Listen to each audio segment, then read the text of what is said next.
Hello everyone, আবার নিয়ে চলে এসেছি আরেকটা রান্নার ভ্লগ। আর এই রান্নাটা কিন্তু ভীষণ ভীষণ ভীষণ সহজ আর উপকারী। লাউটা এরকম লম্বা লম্বা করে কেটে নিতে হবে, তাহলে সেদ্ধ করতে খুব সুবিধা হবে। নিয়েছি রোস্ট করা নিম পাতা। এই রান্নাটা কিন্তু পুরো তেল ছাড়া করেছি, তবে শেষে একটা টুইস্ট আছে। আচ্ছা, তারপর লাউটা কড়াইতে দিয়ে তাতে নুন হলুদ দিয়ে ভালো করে নেড়ে নিচ্ছি এবং লাউ থেকে প্রচুর জল বেরোয়। আর তারপর দিয়ে দেব আদার রস। তোমরা চাইলে আদা বাটা, আদা গুঁড়ো যা ইচ্ছে দিতে পারো, আদা কুচিও দিতে পারো, আদা গ্রেট করেও দিতে পারো। এই আমি আদার জুসটা দিয়ে দিলাম।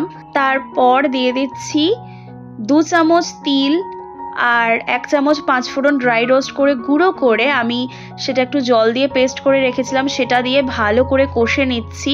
এই পর্যায়ে আমি নুন মিষ্টিটাও দেখে নেব আর ভালো করে সেদ্ধ করে নেব। এমনিতেও লাউ কিন্তু সেদ্ধ হতে বেশি সময় লাগে না। এরপর দিয়ে দিচ্ছি চেরা কাঁচা লঙ্কা। তারপর মিশিয়ে নেব 2 গ্লাস মতো জল। একটু ফুটিয়ে নিয়ে আমি দিয়ে দেব ছোলার ডালের যে পেস্টটা আমি করেছি। 1/2 কাপ ছোলার ডাল আমি আগের দিন রাত্রে ভিজিয়ে রেখেছিলাম, তাতে নুন হলুদ আর কালো জিরে দিয়ে সাথে একটু কর্নফ্লাওয়ারও মিশিয়েছিলাম, দিয়ে একটু ছোট ছোট করে বল করে আমি ওই ঝোলের মধ্যে ডাইরেক্ট দিয়ে দিয়েছি এবং জলেই এটা সেদ্ধ হবে, আলাদা করে ভাজার কোনো দরকার নেই।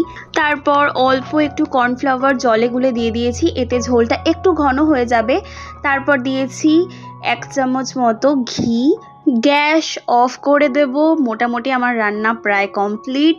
সব শেষে মিশিয়ে নিচ্ছি রোস্ট করে রাখা নিম পাতাটা দিয়ে আর আমি ফোটাবো না, ঢেকে রেখে দিলেই সুন্দর নিম পাতার গন্ধটা এই পুরো রান্নাটার সাথে মিশে যাবে।